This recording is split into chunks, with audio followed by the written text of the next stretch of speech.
yang mengatur tentang negara.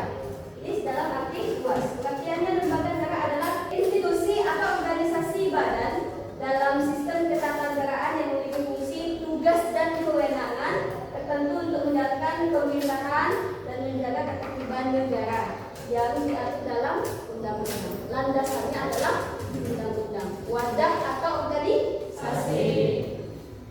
Selanjutnya, dasar hukum lembaga negara. Lembaga negara di Indonesia dibentuk berdasarkan yang pertama yaitu ada Undang-Undang 1945 sebagai konstitusi negara.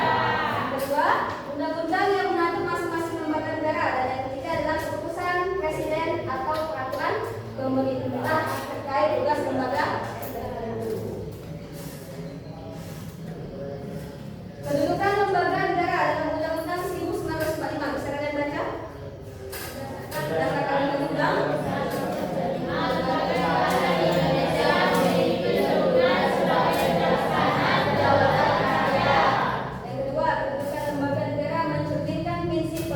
kekuasaan dan keseimbangan dalam sistem pemerintahan. Mengapa lembaga negara itu penting? Haruskah ada lembaga? Kalau misal tidak ada lembaga di dalam pemerintahan kita kayak mana? Kacau tak? Nah, kayaknya lembaga itu berperan sangat penting dalam negara Indonesia. Yang pertama yaitu menjaga keteraturan, membuat aturan agar masyarakat hidup dengan tertib. Tentunya setiap negara mempunyai aturan yang berbeda-beda di setiap negara. Mempunyai aturan yang berbeda di masing-masing negara. Nah, makanya lembaga itu penting karena itu adalah sebuah aturan untuk menertibkan negara. Yang kedua, menjamin keadilan, memastikan setiap warga negara mendapatkan perlakuan yang adil. Sila berapa? Dua. Berapa? Sila berapa?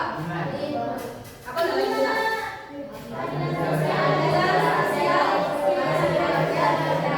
Terdapat di dalam poin nomor 5 dalam Pancasila, yaitu memastikan setiap warga negara mendapatkan perlakuan yang adil. Selanjutnya, mengatur pemerintahan, membantu negara berjalan dengan lancar melalui kerjasama antar lembaga. Lanjutkan.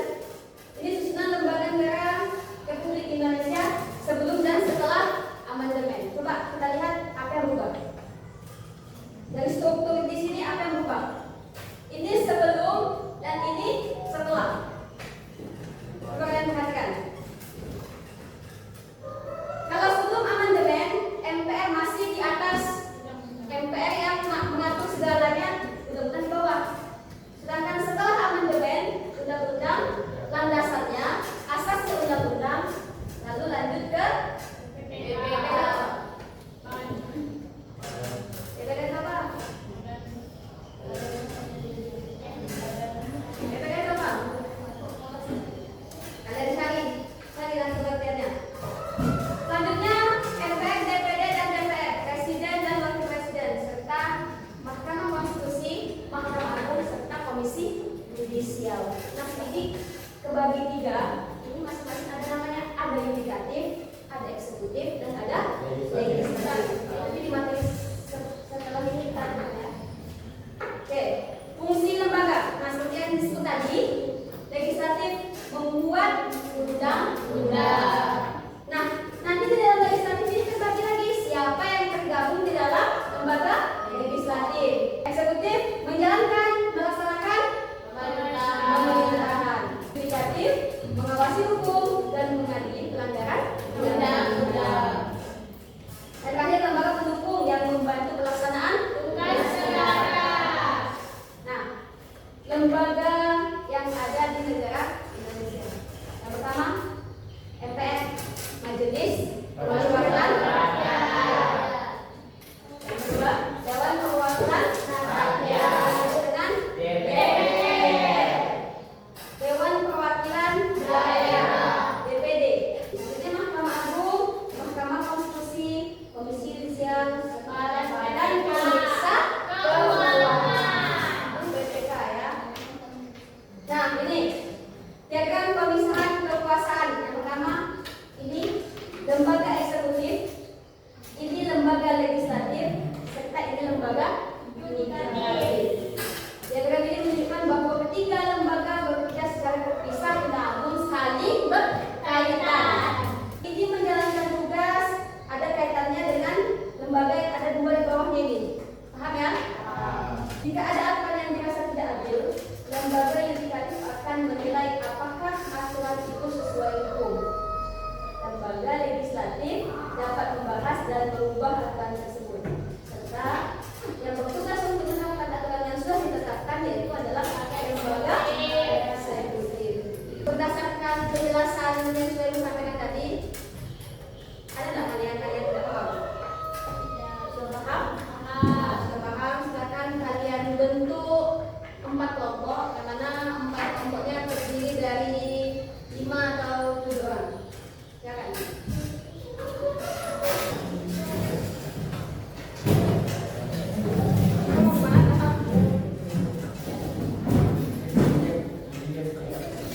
Oke, sudah ya?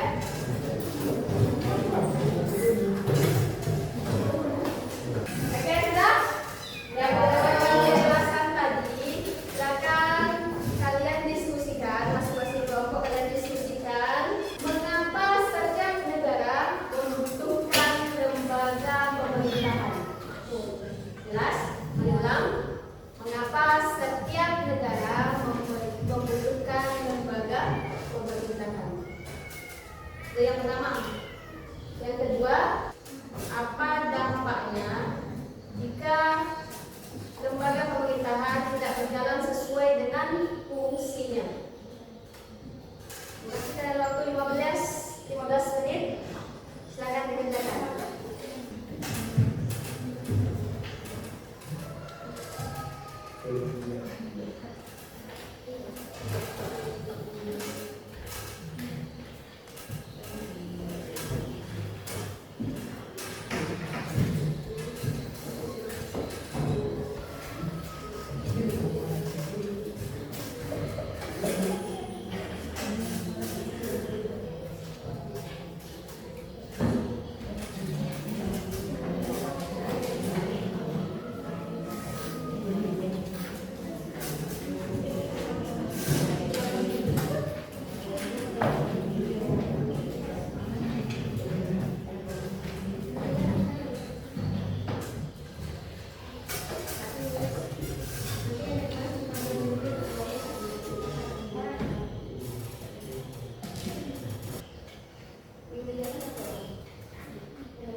ketidakpuasan masyarakat.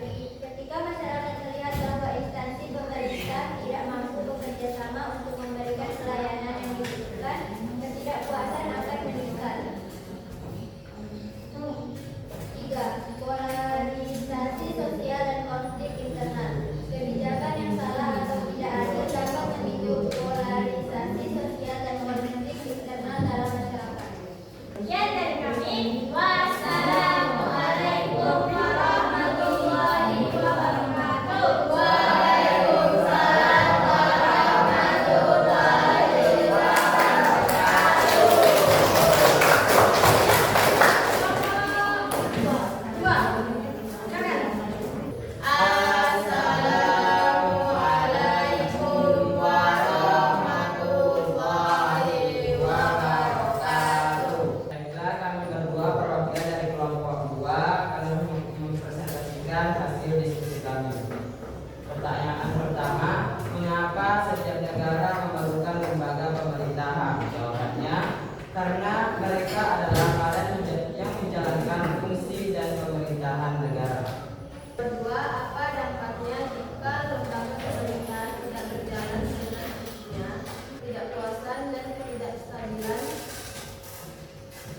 penyalahgunaan wewenang dan korupsi, penurunan kepercayaan publik, ancaman pertumbuhan ekonomi, kurangnya akses ke pelayanan publik, dan perpecahan dan ketidakadilan negara.